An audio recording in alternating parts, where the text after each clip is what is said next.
Manor Farm in Hartshorn, I am the fourth generation of family that's lived here.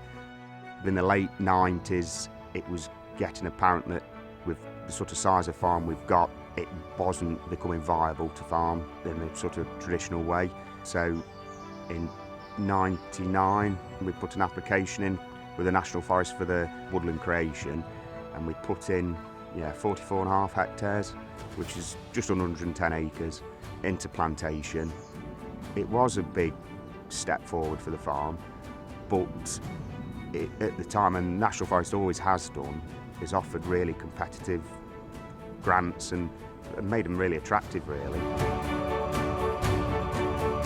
So David Birchall, who was Peter's father, first contacted the forest, and the National Forest was still establishing as an area. We had around 6% tree cover in the 200 square mile area, and a scheme such as Manor Farm really helped put some large areas of farmland into planting, and leads us to today where we're at over 22% cover. Originally, when David contacted us, he wanted to improve the farmland and the non-productive areas of farmland for wildlife, for birds, for the trees and the landscape value that they provide, but also how that would help the farmland with runoff and the capture of water. A lot of it at the time was planted on brownfield sites where it's not profitable to farm and not viable, so you may as well sort of turn it over to conservation and find other income streams. And most landowners will have ground that's not productive. Farms, like any business, have got to be profitable. Farms that do diversify and plant trees are going to be more sustainable.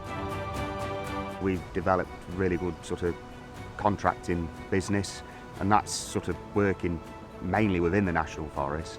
So 13 years, which we sort of worked together with my father, and then my father passed away, and so since then I've sort of took on the management and of everything of the farm, and here we are today. When we originally planted, we planted the third oak, the third ash, and then a third of species made up of cherry. Our oaks and our ash blocks were all planted in big blocks for timber production, but now the ash diebacks come along and we've now got to start clear felling and replanting, which is a shame, but we have got a product out of it now. We've got a firewood product from the ash, and it allows us to introduce some other species of tree which weren't there before. Dealing with the National Forest, I mean, we've been doing it now for 23 years. They're so easy to deal with. You can pick the phone up and there's a lot of woodland managers in the area that will come out and give you free advice. Through the creation side, we also cover the 100% of the costs, so that can be every bit of habitat cost, fencing costs, but also the agent fees that will design your scheme for you, they will implement it for you, they will complete the maintenance checks, do all the paperwork, complete the hassle away. And we really want to encourage landowners out there who are thinking about woodland or have never thought about woodland before but might be interested to see what schemes offer.